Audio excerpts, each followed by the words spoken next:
It's not always the avoidant that ends the relationship.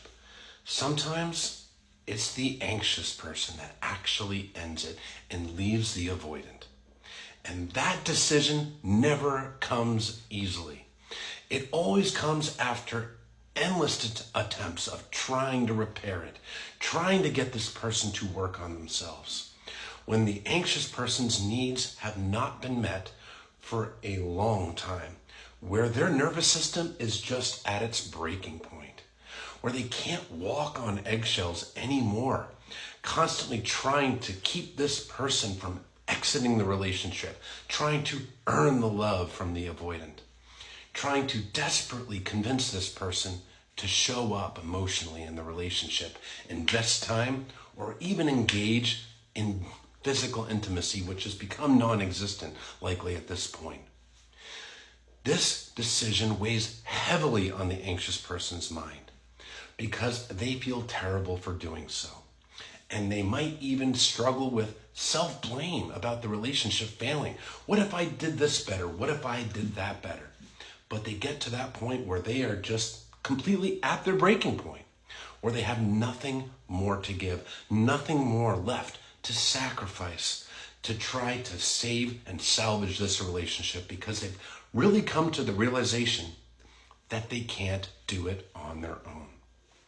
No, not every relationship with an avoidant, especially a dismissive avoidant, ends with the avoidant discarding.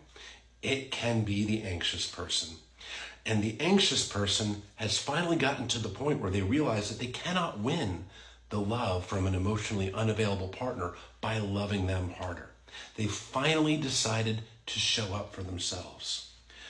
But after the relationship has ended, they are replaying that over and over again in their mind, questioning every decision they made, really missing the potential of who this person could have been. But they're starting to accept the actuality of who they are. That's why they left. Because if this person really was someone who was emotionally available, able to consistently show up in a relationship, they would still be there. But the thing is, the anxious person now understands that they cannot survive on breadcrumbs alone. They need the full meal. The best takeaway that you can take from this is why boundaries are so incredibly important. Boundaries are your limits of what you'll allow, what you won't allow, what you want, what you don't want, what you'll tolerate, what you won't tolerate, what you need, what you don't need. You set those boundaries with yourself. They're not about controlling the other person. That's essentially you saying, hey, these are my limits, and I have to make sure that I show up for myself if my partner is operating outside of those limits. Because emotionally unavailable partners really can't maintain relationships with people that have and hold boundaries. They can't do it. That's because one of the core components of emotional availability is the ability and the willingness to empathize with your partner, to share their emotions, the whole thought process of how do I show up for my person? How do they feel? How do my actions impact them? The emotionally unavailable partner inherently approaches a relationship with a what's in it for me mindset. How does this person make me feel? What do I get? Me. And when you're struggling to have empathy for your partner, how can you respect their boundaries, their feelings, their limits? You can't. And yes, it is not fun to enforce a boundary. It's not fun to hold it.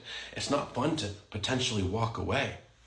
But if you have a partner that's not showing up for you and is really stepping out of where your boundaries are, if you don't show up for yourself, it doesn't spare the heartbreak. It worsens it because it prolongs the inevitable. It extends a relationship that should have otherwise ended. But by holding your boundaries, you will weed out emotionally unavailable partners such as avoidance in the future. And you will make sure that you are free to meet that person that is emotionally available, that will show up for you, that genuinely wants the same thing in a relationship that you do. Emotional intimacy, closeness, that deep love. You don't have to settle for the breadcrumbs. You can have the whole meal. But the way you get there is by holding boundaries. And unfortunately, you had to go through the heartbreak and the anxiety and the pain of a relationship with an emotionally unavailable avoidant to get to that point. But now that you've gone through it, you don't have to put yourself through it again. And don't blame yourself.